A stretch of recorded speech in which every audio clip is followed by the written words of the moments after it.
जी, hello दोस्तों, मैं हूँ कमर चीमा और दोस्तों जिस तरह कि आप देख रहे हैं मेरे साथ मौजूद हैं साजिद तार साहब। तार साहब सबसे पहले तो आपके वक़्त का बहुत शुक्रिया सर। माय प्लेजर चीमा साहब, थैंक यू सो मच। तार साहब आज जो सबसे बड़ी इंटरनेशनल पॉलिटिक्स में खबर है, वो तो यही है कि सीरिया के अंदर जो प्रेसिडेंट असद थे उनकी हुकूमत का तख्ता गिरा दिया गया और सुनने में आया कि वो मॉस्को पहुँच गए हैं। तार साहब वो सीरिया जो नई 2011 से लेके 2024 तक ऑलमोस्ट लड़ता रहा, आखिरकार पिछले 10 दिनों में हार गया। पाकिस्तान के अंदर ये भी एनालिसिस किया जा रहा है कि वो ताकतें जो डिपेंडेंट रहती हैं फॉरेन पावर से अपनी सिक्योरिटी के लिए, उनके साथ ऐसे ही होता है जिस तरह सीरिया के साथ हुआ है। तार साहब एक तो इस पे अपना एनालिसिस कीजिएगा और दूसरा इंडिया बांग्लादेश के हवाले से चीज़ें थोड़ी जो है ना गर्म हो रही हैं वहाँ पे। बांग्लादेश सुना है ड्रोन जो है वो लगा रहा है। प्लीज़ इस पे थोड़ा कमेंट करें सर। चीमा साहब, इस पे मैं बहसीते सबसे पहले आपको पता है चीमा साहब, मैं लड़ाई झगड़ों और कत्लो गारत के बिल्कुल खिलाफ हूं। और मैं आज जाती तौर पे मुझसे पूछें तो मैं आज फिर गमगीन हूं। उसकी वजह क्या है? एक दौर खत्म हुआ है बशर असद का, उनके वालिद साहब का, 54 साल का। लेकिन अब जो दूसरे भाईजान आए हैं, आपका क्या ख्याल है? वो आपको चांद पर लेकर जाएंगे? वो भी बिल्कुल, उनमें सिर्फ फर्क ये है, मैं बताना चाहूंगा, मैंने बड़ी डिटेल इस सारे सब्जेक्ट को पढ़ा है। वो भाईजान जो है, उनका टोटल ट्रेनिंग जो है वो अलकायदा की है। उन्होंने थोड़ा सा अपने आप को चेंज किया है कि उन्होंने सर से पगड़ी उतार के पैंट शर्ट पहन ली। सिर्फ ये डिफरेंस, और कुछ भी नहीं। अब कत्ल गारत का एक नया चैप्टर शुरू होगा। मरने वाले भी मुसलमान, मारने वाले भी मुसलमान। इसके अलावा कुछ भी नहीं, बल्कि तबाही की तरफ जाएगा। सीरिया मजीद अनरेस्ट, मुसलसल इस वक्त जो लोग इसको तजिए कर रहे हैं कि 5 टुकड़ों में तकसीम किया जाएगा। हाँ, इसमें जो पार्टियां थी मैं आपके सामने रखना, पहले तो मैं उनको भी डिस्कस करूंगा। अबू मोहम्मद जुलानी कौन है, वो भी डिस्कस करूंगा। मैंने उनके बारे में बड़ी तफसील से पढ़ा है। वो भी एक हार्ड कोर इस्लामिस्ट है। हार्ड कोर उनकी तरबियत ही इस तरह की है कि 5 साल अबू ग्रैब और इस तरह की जेलों में उन्होंने गुजारे हैं। बचपन में वो सीरिया में पैदा हुए 1982 में। फिर उनके वालिद साहब बाथ पार्टी से इधर उधर, कभी इराक, कभी दूसरे ममालिक में जाते रहे, लेकिन वो पेट्रोलियम इंजीनियर बन के सऊदी अरेबिया जाकर उन्होंने पॉलिटिकल असाइलम लिया, जहां ये पैदा हुए थे, जुलानी साहब। तो जुलानी साहब इस वक्त आए हैं, इनको सपोर्ट, और ये एक ग्रुप नहीं है, एहरारुल शाम एक ग्रुप नहीं है, 4 मुख्तलिफ ग्रुपों का एक अलायंस है। सबसे पहले तो टेक ओवर करने के बाद आपस में लड़ेंगे। पहली बात, जिस तरह आपको माजी में पता होगा, रशिया चला गया था तो पठान भाईजान ने एक दूसरे को मारना शुरू कर दिया। रशिया अफगानिस्तान से वापस गया, पहले तो ये बात होगी। एक दूसरे को मारेंगे, कत्लो गारत करेंगे, पावर के लिए, पैसे के लिए, औरतों के लिए। फिर उसके बाद एक नया ड्रामा शुरू होगा। आज इजराइल बगलें बजा रहा है और उन्होंने बफर जोन के बहाने वहां पे आ भी गए, कब्जा भी कर लिया उन्होंने। लेकिन इन्हें ये नहीं पता कि आगे नया, अभी तो शायद एक पार्टी थी यहाँ पे, वो इसको चला रही थी अपने। इस वक्त अगर देखें, इजराइल सेलिब्रेट कर रहा है कि हमने ईरान का इस एरिया से असर और जू खत्म कर दिया, और हिजबुल्लाह की जो सप्लाई चेन थी, हमने उसको सप्लाई चेन को खत्म कर दिया। लेकिन यहां से जो नई आगे चेनें बनेगी, उनको इस चीज का अंदाजा नहीं है। चीमा साहब, वहां पे इस वक्त जो ये बिल्कुल मुमकिन नहीं था, अमेरिका, इजराइल और टर्की की सपोर्ट के बगैर। इन 3 पार्टियों ने मिलकर वहां पे ये सारा कुछ किया है। और दूसरा, इस वक्त टर्की आज है, खुश भी है, परेशान भी है, क्योंकि कुर्दिस्तान के जो लोग हैं वो ज्यादा टेरिटोरी के ऊपर कब्जा करते नजर आ रहे हैं। और अमेरिका भी जो है वो अमेरिका और इजराइल भी सपोर्ट करेगा उनको, कुर्दिस्तान को यहाँ पे। लेकिन एक फिश मार्केट बनेगी। जिस तरह इराक के 3 टुकड़े करने में ये इंटरेस्टेड थे अमेरिकन, आज इसके 5 टुकड़े करने के लिए इंटरेस्ट लेंगे। लीबिया के 6 टुकड़े करेंगे, मारेंगे एक दूसरे को, सब कुछ किया जाएगा। लेकिन मैं कुछ इंटरेस्टिंग फैक्ट्स भी आपके सामने लेकर आया हूं, लेके आना चाहूंगा। मैं हमेशा जब रिसर्च करता हूं तो ऐसी चीजें देखता हूं कि लोगों की जिंदगी में क्या कुछ था, पहले क्या था। इस वक्त जो भाईजान अबू मोहम्मद जुलानी है, सबसे पहले तो मैं आपको यह बताना चाहूंगा कि आपका लौंडा लपाड़ा, जो अमीर लोगों के जो बच्चे हैं बिगड़े, आज वो इमरान खान को जुलानी बनाएंगे। इस पाकिस्तान दुश्मन लोगों ने सबसे पहले ख्वाब देखा था पाकिस्तान श्रीलंका बनेगा। श्रीलंका के लोग बहुत पढ़े लिखे हैं, आप जैसे नहीं हैं, आप तो बिल्कुल अमीर लोगों के आवारा बच्चे हैं, ना इंग्लिश आती है, ना आपको अकल है, ना शक्ल है। पहले आपने इसको कहा ये श्रीलंका बन के तबाह हो जाएगा, श्रीलंका तबाह नहीं हुआ, फिर आपने बांग्लादेश बनाया पाकिस्तान। और आज आप देख लेंगे अमेरिका और बर्तानिया में से, और जो पाकिस्तान में जो लौड़ा लपाड़ा है हमारा, वो इसको सीरिया बनाएगा और बशरुल असद को मिसालें देगा, या किसी आर्मी जनरल के साथ, या शहबाज शरीफ के साथ, या किसको, इमरान जुलानी पैदा करेंगे आज शाम को ये बैठ के। ठीक है, एक तो पाकिस्तान के अंदर ये होगा जो कि आपकी बदकिस्मती है, और ये मुसलसल जारी रहेगी। जुलानी साहब एक हैंडसम लुकिंग जेंटलमैन थे। जवानी में 17-18 साल से ये बसों पे बैठ के गए और अलकायदा के मुख्तलिफ रैंक से होते हुए ऊपर आए। और बिलखसूस उनका जो था, जो अपना उन्होंने सफर किया है, उसमें वो जेलों से 5 साल अबू गरैब में गुजारे उन्होंने, और he was a right hand of मैरी अल-ज़रकावी के खास कर राइट हैंड थे। बल्कि यहाँ पे इंटरेस्टिंग फैक्ट मैंने देखा है, जब जवान थे 17-18 साल के, उनकी एक अलावी लड़की के साथ इश्क की स्टोरी भी मौजूद है, जो कि दोनों फैमिलीज ने उसको रिकमेंड नहीं किया था और वो शादी नहीं कर पाए। वरना आज वो भी अलावी, जो कि इस वक्त बशारुल असद जो उनका है, वो हो सकता है उनकी फैमिली में होते, तो आज ये सूरत हाल ना होती। लेकिन इश्क का बदला उन्होंने लिया है, लैला मजनू जैसा वो दिल भी रखते हैं। लेकिन पहले उनके बारे में जो 2 चीजें हैं कि मौका शनास हैं। दिल चाहे तो वो पगड़ी पहन लेते हैं, दिल चाहे तो उतार के पैंट शर्ट पहन लेते हैं। अब भी वो जिस तरीके से एंटर आज दमास्कस में हुए हैं, वो एक मिलिट्री शर्ट और जैकेट टाइप में थे।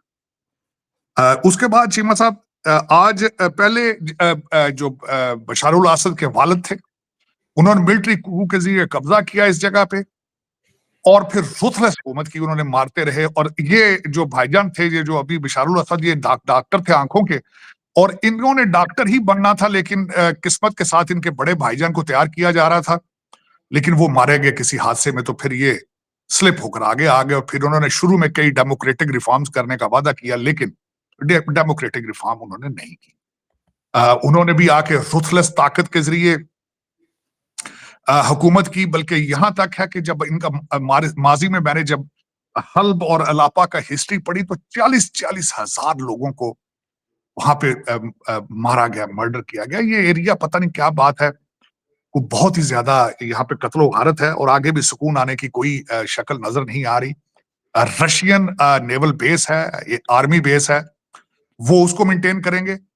लेकिन अमेरिका ने, आपको ये भी पता होना चाहिए कि ये जो अबू मोहम्मद जुलानी है, अमेरिका के स्टेट डिपार्टमेंट ने इनके सर के ऊपर $10 मिलियन की कीमत भी रखी है, नाम रखा था। लेकिन आज आप उनके साथ हैं। आप इस वक्त वो अमेरिका की गुड बुक्स में हैं। बाबा बाइडेन ने भी 5 मिनट पहले स्पीच दी है व्हाइट हाउस से, उन्होंने इसका क्रेडिट लेने की कोशिश की। उन्होंने कहा जी देखो, मैं की करने की सलाहियत रखता हूँ। आज बाबा जी बाइडेन जो है वो वॉशिंगटन डीसी में है, और हमारे नए सदर जो होने वाले हैं वो फ्रांस के अंदर हैं। वहां पे वो जो मैक्रां से मिल रहे हैं, और उनको एक बड़ा पुर्तगाल किस्म का उनका इस्तकबाल किया गया है। जो इंटरेस्टिंग बात है कि उनकी मुलाकात यूक्रेन के सदर युलास्की से भी हुई है, और उन्होंने कहा कि साडे ते हथौड़ा रखना। बाबा जी ने यहाँ पे वारदात डाल दी है, जो कि हमेशा ट्रेडमार्क है उनका करप्शन के साथ मिला जुड़ा। $988 मिलियन का पैकेज दे दिया गया है यूक्रेन को, हालांकि उनके जाने के लिए 1 महीना बाकी है। लोग इसको डिस्कस कर रहे हैं। लेकिन चीमा साहब, सीरिया के अंदर क्या हो रहा है आज, बीबी नेतन्याहू भी आए, उन्होंने भी आज कैमरे पे बोले। कुछ लोगों ने इतला दी कि शायद बशारुल असद का जहाज जो है वो गिर गया है, कुछ लोग कहते हैं वो रशिया पहुंच गए हैं, मिले जुले हैं इस वक्त। लेकिन रशिया कमजोर नजर आ रहा है सारी सूरत हाल में, यूक्रेन की जंग की वजह से, और ईरान की सूरत हाल इस वक्त बहुत कमजोर नजर आ रही है उस रीजन के अंदर।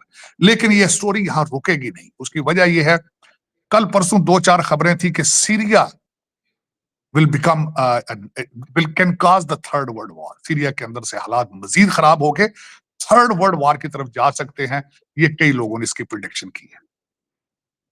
चीमा साहब, इससे आगे अब आगे चलते हैं। तो बात जब हम कर रहे थे कि हमारे रीजन के अंदर क्या हो रहा है, हमारा रीजन भी कुछ सीरिया से कम नहीं है।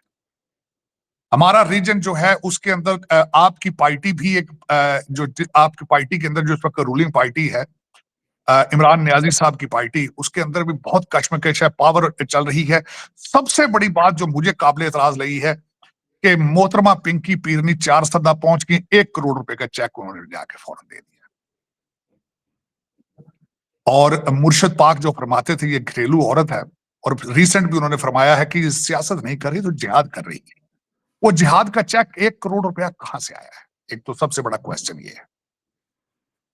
और दूसरा, क्या 1 करोड़ रुपया जो रेंजर मरे थे उनको भी कुछ पैसे दे रहा है कि नहीं दे रहा? कोई नहीं दे रहा। चीमा साहब, आज बीबी हलीमा ने वारदात डाली पिछले दिनों। उन्होंने कहा बैरिस्टर गौहर को कहा गया था कि आप अगर संजानी चले जाए तो इमरान खान को रिटायर कर दिया जाएगा। उन्होंने डिनाई कर दी। बाद उन्होंने कहने जी इस तरह की बात तो ही नहीं थी। लेकिन इस वक्त वकील ग्रुप एक अलग ग्रुप है, बहनें अलग हैं, बीवी अलग है, मुर्शद अलग है, लौंडा लपाड़ा जो यंग है वो अलग है, जो जिनका कोई ना हल्का है, ना साईं है, ना वारिस है। कुछ बाहर बैठ के तड़प रहे हैं, कुछ कहते हैं अफगानिस्तान के बॉर्डर पर तड़प रहे हैं, वो एक अलग ग्रुप है। और पुराने बाबे जो कि जहाजों में बैठ के आए थे तरीन साहब के, उनका ग्रुप अलग है, जो कि इस वक्त इस्तीफे जेबों में डाल चुके हैं। वो कहते सन तो पूछते ही नहीं, कोटबाद लखपे जेल का एड्रेस ही भुल गए सारे तुसी। वो एक अलग ग्रुप है। आपकी बचने की उम्मीद इसलिए नहीं है कि सिविल नाफरमानी की जो इन्होंने मूवमेंट शुरू की थी, जो ये गांधी बनना चाहते थे, मार्टिन लूथर किंग बनना चाहते थे, वो इनके गले पड़ेगी। उसकी वजह यह है, इन्होंने कहा जी बाहर से पैसे ना भेजो। बाहर से पैसे आपको तो को भेज दे कोई नहीं, आपको किसने भेजना है? और आपके सारे सपोर्टर जो है सूबा सराज के, वो तो सारे गल्फ में बैठे हैं। अमेरिका में तो जो लोग बैठे हैं वो तो पैसे भेजते ही नहीं है, ना यूके से भेजते हैं। और आपका सूबा किस तरह चलेगा? वो सिर्फ खालिस्तान आईएमएफ के फंड्स पर चलेगा, और आईएमएफ के खर्चे पर ही महमूद गजनवी बनकर ये इस्लामाबाद के ऊपर हमले करते रहेंगे। अब हमले मेरे ख्याल 4-5 हो चुके हैं, लेकिन 17 हमले अभी, जिस तरह महमूद गजनी ने कभी किए थे, मेरा ख्याल 17 हमलों तक जाएगा। अब वो उसमें नई रूहानी पर्सनैलिटी, जिस तरीके से पिछली दफा 20,000 जिन्नात ने हमला किया था, सारे कंटेनर्स के ऊपर से गुजर के आ गए थे। सिर्फ उसमें एक तारड़ बंदा था, जो एक मेरा ख्याल है जो शख्स था, बाकी सारे जिन्नात थे, जिसको धक्का दे के नीचे गिराया गया था। अब वो पिंकी पीरनी लेकर आती है या गंडापुर लेकर आते हैं, ये आने वाला वक्त बताएगा चीमा साहब। लेकिन आपका आगे फ्यूचर जो है वो जिन्नात है, काला जादू है, बकरे हैं, ये आपका फ्यूचर। आप सीरिया से कम नहीं है, सीरिया से 2 पैर आगे होंगे। इस वक्त अगर मुझसे पूछा जाए, भारत को सख्त प्रचार होना चाहिए, सख्त प्रचार होना चाहिए कि हमारे पड़ोस में दोनों साइडों के ऊपर जो बॉर्डर लगते हैं, वहां पे अल जिहाद के नारे लग रहे हैं। सख्त प्रचार होना चाहिए मेरे ख्याल में इस वक्त भारत को। और जिस तरह आपने बताया है कि ड्रोन्स वो बॉर्डर के ऊपर लगा दिए गए, उसके अलावा बताना चाहूंगा जो चीमा साहब, इस वक्त जो भारत के लिए तशवीशनाक ये होना चाहिए कि डॉक्टर यूनुस साहब ने पाकिस्तान को ना सिर्फ 23,000 टन 25,000 टन चीनी का ऑर्डर दिया है, साथ असले का ऑर्डर भी दे दिया। असला जाहिर है वो पाकिस्तान के लिए तो नहीं ले रहे, वो किसके लिए ले रहे हैं? ये भी भारत को परेशानी होनी चाहिए। जो 40 टन आरडीएक्स लिया गया है, 28,000 हाई इंटेंसिव प्रोजेक्टाइल का ऑर्डर दिया गया है चीमा साहब। 2,000 यूनिट्स ऑफ टैंकों के गोले दिए गए हैं। 40,000 राउंड्स ऑफ आर्टिलरी का ऑर्डर पाकिस्तान को दे दिया डॉक्टर यूनुस साहब। और दूसरी बात उन्होंने ये की है कि जो पाकिस्तान से वीजा अप्लाई करता था, उनके लिए एक एनओसी चाहिए होता था, उसकी शर्त भी उन्होंने खत्म कर दी। परेशान कुछ लोग हैं जो माजी के अपने तजर्बात से फायदा को सामने रख के बात कर रहे हैं। जब पिछला दौर था बीएनपी का, जो उनकी पार्टी थी जब वो पावर में आई थी, उसके 2 दौर थे, 1991 से लेकर 1996, और दूसरा दौर था 2001 से 2005 का। उस दौर के अंदर उनके एतराज ये हैं, वो समझते हैं कि मसूद अजहर साहब और सजाद अफगानी साहब, ये दोनों बांग्लादेश के बॉर्डर से हैं। अब ये मैं खुद किसी खबर रिसर्च के ऊपर बात कर रहा हूं, अल्टीमेटली मैं तो वहां नहीं था बॉर्डर पे। दूसरी चीज वो कहते हैं चीमा साहब के हेडली साहब, जो डेविड हेडली थे, और तहरार राणा जो थे, जो कि अमेरिकन और कनेडियन थे, जो कि मास्टरमाइंड जिन्होंने जो रैकी की थी बॉम्बे अटैक्स में, उनके भी बांग्लादेश के अंदर जो रवाबत थे, उनके साथ उनके राब्ते थे। जो उस वक्त एलईटी लश्कर तैयबा, उसके भी कहते हैं बांग्लादेश के अंदर वो खुल खुला के फिर रहे थे।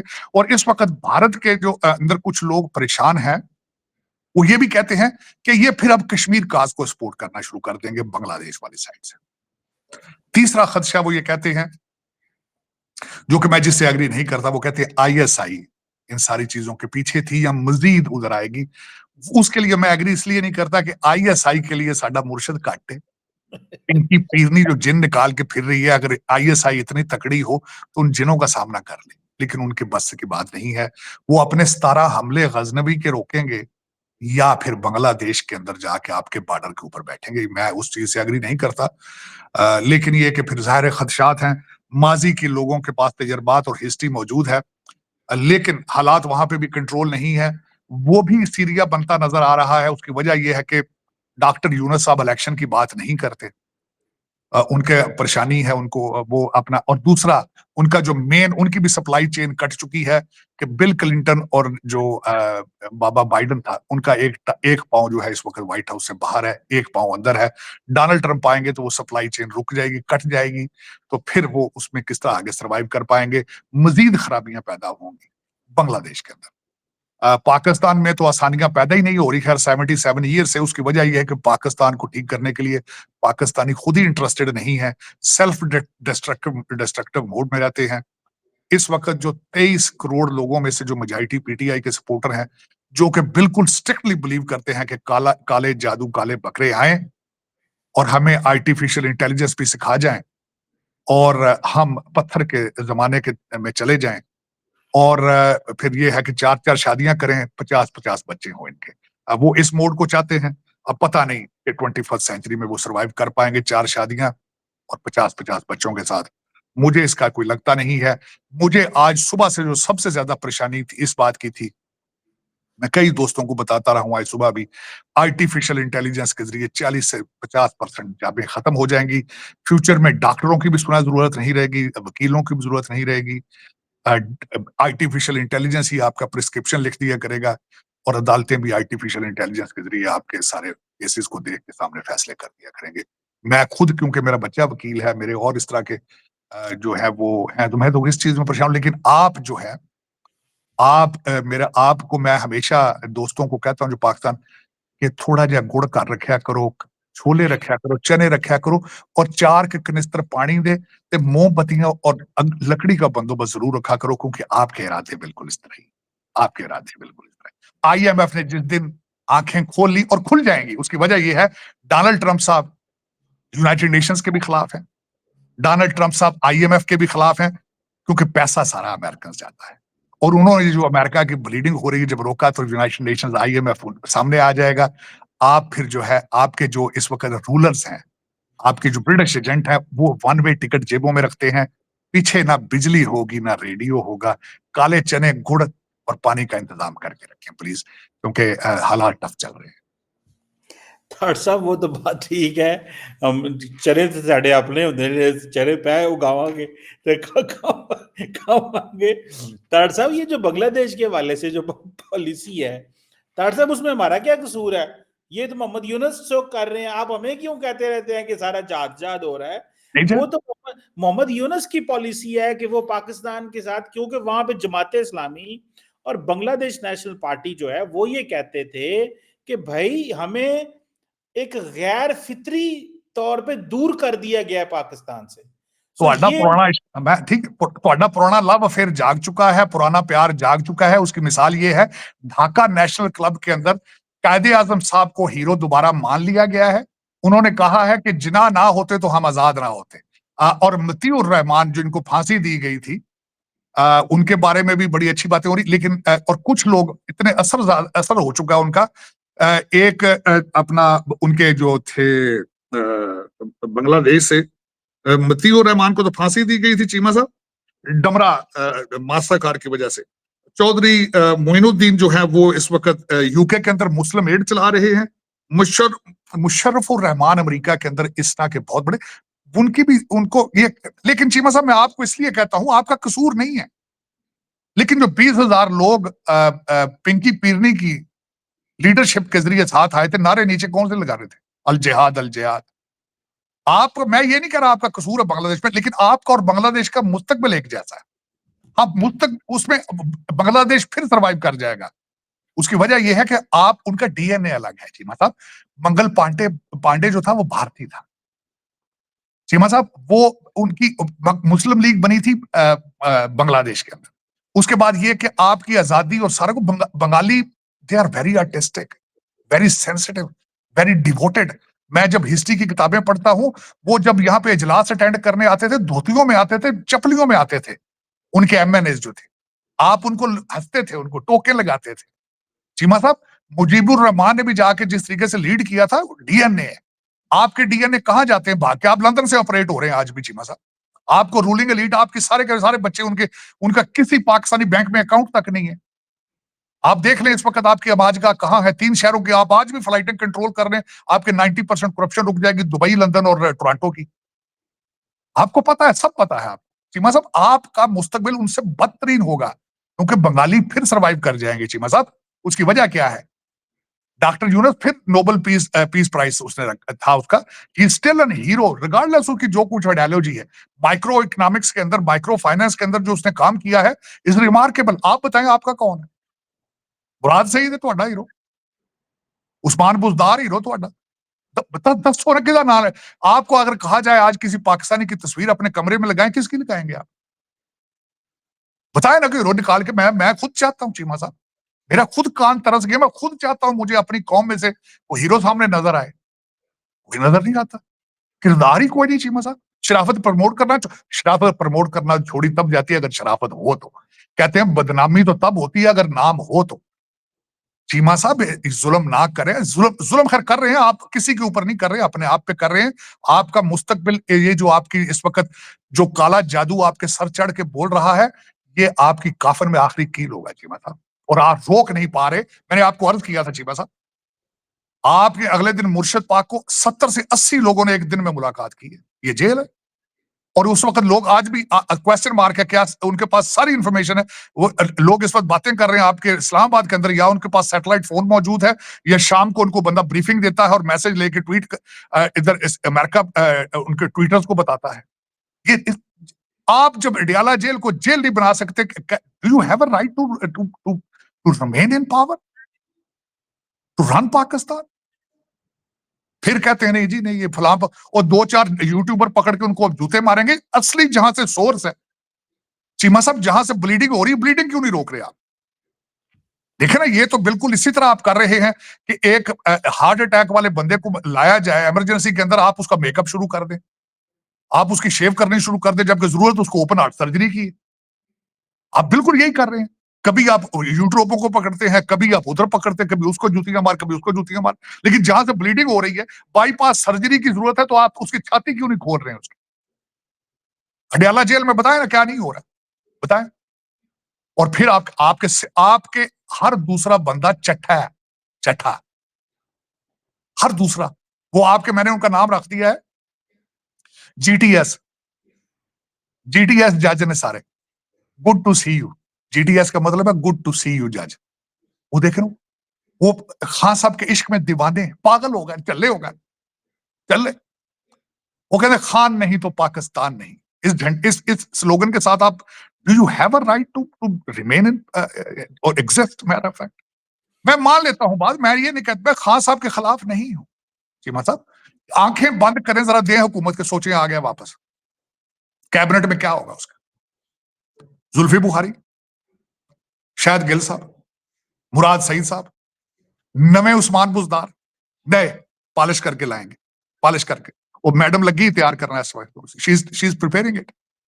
Madam Pinki Peerni is in process of making new Usman Buzdar. किस तरह सर्वाइव करेंगे? कोई है इसने आज तक किसी मुंह से निकला हो कि मैं बच्चों को आर्टिफिशियल या कंप्यूटर में किस तरह आके लेके जाऊंगा? इसने कभी कहा है मैं एक्सपोर्ट किस तरह बढ़ाऊंगा, इंडस्ट्रियल रेवोल्यूशन किस तरह लेकर आऊंगा इस कंट्री के अंदर? कभी इसने कहा है कि जो जज सजा नहीं देगा मैं उसको सजा दूंगा? कभी इसने कहा है कि मुझसे भी ज्यादा अकलमंद है बंदा? कभी आज तक? जिस बंदे को यही ना पता हो, कहता हो कि पाकिस्तान के अंदर 12 मौसम है, जर्मनी जापान का बॉर्डर में ला देता है, कहता सियाना मैं ही, मेरे तो कहते भाई कोई नहीं बंदा, कहता मैं पीछे हट जाओ, कहना मुझसे ज्यादा वेस्ट को समझते ही कोई नहीं। चलो जी तुसी कर लो, चलाया, देखो 4 साल इसने क्या किया। चीमा साहब इस तरह नहीं है, इस तरह कंट्री नहीं चलते, इस तरह कंट्री नहीं चलते। इस तरह मैंने बताया था, खोखा नहीं चलता, करियाने की दुकान नहीं चलती चीमा साहब, जिस तरह आप पाकिस्तान चला रहे हैं। तौबा करो। और एक मैंने जो अमेरिका में आगे सबसे बात सीखी चीमा साहब, अपनी गलती को कन्फेशन किए बगैर इस्लाह नहीं होती। आपका दिमाग ही नहीं एक्सेप्ट करता इस चीज को। जब तक आप गलती को एक्सेप्ट न करें कि मुझसे गलती होगी, मैं ये गलती नहीं करूंगा। आपने 77 ईयर्स के अंदर इन चीजों का तदारक ही नहीं किया। आपको सबसे पहले तो चाहिए 1947 की गलती तस्लीम करें, माफी मांगे मुहाजिरीन से जिनकी माएं और बहनें आपने खराब करके यहाँ पे आए हैं। आप पहले तुमसे माफी मांगे, फिर 73 की गलतियां माफी मांगे, फिर करप्शन की माफियां मांगे, और $150 बिलियन का जो वो एक वो बच्चा जरा था ना, वो मुड़ा सी दाढ़ी मुझ वगैरह असेंबली चीखता था, हम ला के इसके मुंह पे मारेगी तो उसके मुंह पे मारेगी उसको, मुराद सईद। हाँ वो उसको कहे कि $1.5 बिलियन जो आपका बाहर पड़ा है, जिसका आपके कई फाइनेंस मिनिस्टर टीवी पे बैठ के कह चुके हैं, पहले तो वो लाने का बंदोबस्त करें। मैंने कहा था हमारे आर्मी चीफ साहब जब भी पहला दौरा होता है वो सबसे पहले जाते हैं सऊदी अरेबिया। मैंने आपके ब्लॉग में कहा था कि काश हमारा आर्मी चीफ वहां से उनसे सिर्फ ये पूछ के आए कि तुम लोगों से पैसे किस तरह निकलवाए आपने रिट्स कार्ल्टन के अंदर बिठा के।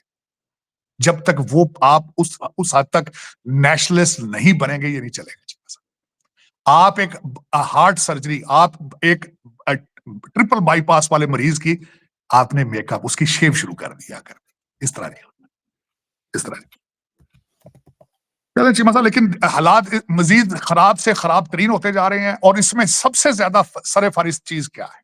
आज सीरिया के हालात देख लें, इराक के हालात देख लें, आप लीबिया के हालात देख लें, यमन के देख लें, अफगानिस्तान पाकिस्तान के देख लें, रोहिंग्या के देख लें, सारा कुछ देख लें तो उनमें एक चीज मुश्तरक होगी, सारे मुसलमान हैं और सारे करप्ट तरीन है, करप्ट तरीन है। इस्लाम का एक बहाना बना के लूटने का ड्रामा बना रखा है इन्होंने।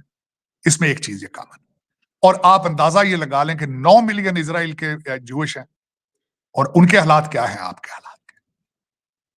लेकिन आप पढ़ने से आपने किताबों से नफरत शुरू कर दी है। आपको एक सिस्टमैटिकली तरीके से बताया जाता है, पढ़ना नहीं, ये सियासत नहीं, ये जिहाद है, जिहाद करो। और खुदा अदा नाल है, अपने बच्चे बुलाओ, उनको को जिहाद करे। पिंकी पीरनी जब चढ़ी है 20,000 बच्चों को लेकर गई, उसमें अपना बच्चे थे उसके, खान साहब के बच्चे हैं उसमें, जो पकड़ा गया 4,000 बंदा, उनमें कोई एमपी एमएनए मौजूद है? नो। लोग बेवकूफ, बेवकूफ चले करो। चीमा साहब इस तरह होता नहीं है। लेकिन इस वक्त अगर आज का जो मैं जाती तौर मैं आज से मुझसे आज पूछें, I should be seriously concerned if I am from India. लेकिन उसकी भी एक वजह बताना चाहूंगा। चीमा साहब, नेपाल के भाई साहब भी जो है नए आए हैं, वो भी चाइना चले गए। पहले उनका ट्रेडिशन था टू गो टू इंडिया, जब वो टेक ओवर करते थे। उनको इस दफा इन्होंने बुलाया नहीं, वो चले गए, उन्होंने BRI साइन कर दिया चीमा साहब जाके। हाँ, आपसे बेहतर है वो, किस लिए? उन्होंने कहा कि हम लोन नहीं लेंगे, हमें ग्रांटें दो, BRI बनाना है तो ग्रांटें दो। उन्होंने भी कहा कि ठीक है, हम ग्रांट नहीं देंगे, एड देंगे। आपने क्या किया था वो भी बता देता हूं। आपने जाके, चाइना आपको अपने गवर्नमेंट पैसे नहीं देती, बैंकों से मिलाती है, वो कहती है इनसे कर्जा ले लो, वो अपनी टर्म्स पे कर्जा देते हैं। आप अपना कर्जा आपने उन टर्म्स पे लिया था कि कौम को बता ही नहीं पाए ना। नेशनल असेंबली में डिस्कस किया है, दुबई में किकबैक्स लिए आपने और लंदन में किकबैक्स लिए उनके, किसी को पता ही नहीं कि BRI की टर्म्स और कंडीशंस क्या थी आपकी। नेपाली आपसे भी अच्छे हैं, ये मैं बताना चाहता हूँ। खासकर जो लौंडा लपाड़ा पागल हो जाता है ना, बैठ के चीज देखता है, उसको बताना चाहता हूँ कि तुम्हारे माजी में ये तुम्हारी किस्मतों के सौदे इस तरह किए जाते हैं दुबई और लंदन में। नेपाली आपसे बेहतर है चीमा साहब, लेकिन उन्होंने भी इस वक्त अगर देखा जाए, somehow India has to wake up. मैं अमेरिका की तरक्की का राज अगले दिन पढ़ रहा था, उनकी तरक्की का एक सीक्रेट ये भी था कि दोनों नेबर कमजोर थे, मैक्सिको और कनाडा। लेकिन भारत के आसपास सिवाय शोलों के और कुछ भी नहीं। एक साइड में चाइना है, वो एक ताकतवर हलीफ है, दूसरा रशिया करीब है, वो भी एक ताकतवर है, पाकिस्तान है, वो पैसे लेके इधर उधर गेम कर जाता है, वो भी इंडिया के हक में नहीं जाता। अब बांग्लादेश भी वारदात डालने के लिए तैयार है।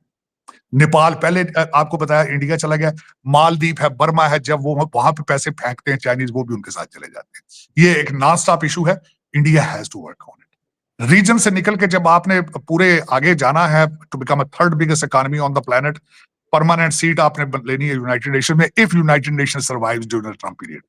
तो आपने जब रीजन से ऊपर जाना है, और अगला युद्ध जो है उसके लिए यूक्रेन के लिए तैयारियां हैं इस वक्त, चाइना की और अमेरिका की तैयारियां, बिल्कुल 2026 में बड़ा युद्ध होगा यहाँ पे। भारत का मुस्तकबिल उसी के साथ रिलेटेड हो।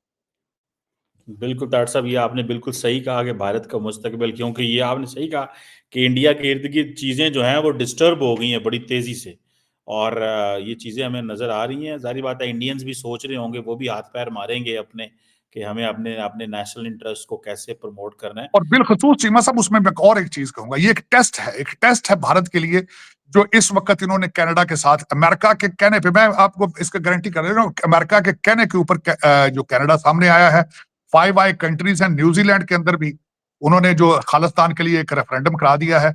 ये भी एक टेस्ट है फॉर इंडिया के how they handle this situation. और जो माजी के अंदर मैंने देखा है, कौमें या कंट्रीज इकोनॉमिकली तरक्की तभी करते हैं जो अपने आप को जंगों से बचा के रखते हैं, अपने आप को कॉन्फ्लिक्ट में एंगेज नहीं करते। वो फाइनेंशियली इतने स्ट्रांग हो जाते हैं, चाइना की मिसाल है आपके सामने, और जब एक एक्सट्रीम को पहुंच जाते हैं फिर वो अपने डिफेंस और अपने इन्फ्लुएंस पर तवज्जो देते हैं। कल डॉक्टर जयशंकर साहब ने परसों ब्रिक्स पे जो डोनाल्ड ट्रंप साहब की थ्रेट आई है उसको बड़े अच्छे तरीके से काउंटर करने की कोशिश की है कि हमारा target is not dollar, we are promoting our own currency. मैं उस पर एग्री करूंगा, लेकिन उनको बड़े सोच समझ के जो एक मोमेंटम फाइनेंशियल उन्होंने बनाया है, इस मोमेंटम को कायम रहना होगा अगले 10 साल के लिए या एटलीस्ट 5 साल के लिए, to achieve their targets to become the third biggest economy. अगर रास्ते में कोई रोड़े अटक गए तो फिर ये चीजें खराब हो जाएंगी। मैं खुद जाती तौर पर पूछे, मैं खुश नहीं हूं, ना बांग्लादेश से खुश हूं, ना पाकिस्तान के हालात से खुश हूं, ना जो आज सीरिया में हुआ है। मुझे इनमें से बेहतरियां नजर नहीं आती, मुझे मजीद खून खराबा होता नजर आ रहा है, मजीद जो स्टेबिलिटी है खराब होती नजर आ रही है। आज लोग खुश हैं शायद कि ईरान नीचे गिर गया है, इजराइल बगल में बजा रहा है, अमेरिकन खुश ने सारा कुछ, लेकिन ये देखें कि केयास मजीद बढ़ेगा। इराक के टुकड़े किए तो वो स्टेबल हो गया है, लीबिया के टुकड़े किए गए तो वो स्टेबल हो गया। ये स्टेबिलिटी इस तरह नहीं आती मेरी नजर में। मैं हमेशा ये कहूंगा, इनकलाब से ज्यादा इस्लाहात का मैं ज्यादा मैं फैन हूँ। इस्लाहात होती, काश ये अच्छा होता बशरुल असाद इन लोगों के साथ मिलकर इस्लाहात कर लेते तो ज्यादा बेहतर था, बजाय कि इनकलाब इनकलाब पूरी बिल्डिंग गिरा के बनाना आसान नहीं होता, बजाय कि अगली बिल्डिंग के अंदर ही उसको रीऑर्गेनाइज कर लिया जाए, ये चीजें करनी चाहिए। बिल्कुल ठीक कह रहे हैं तार साहब, देखते हैं हाउ थिंग्स अनफोल्ड फर्दर।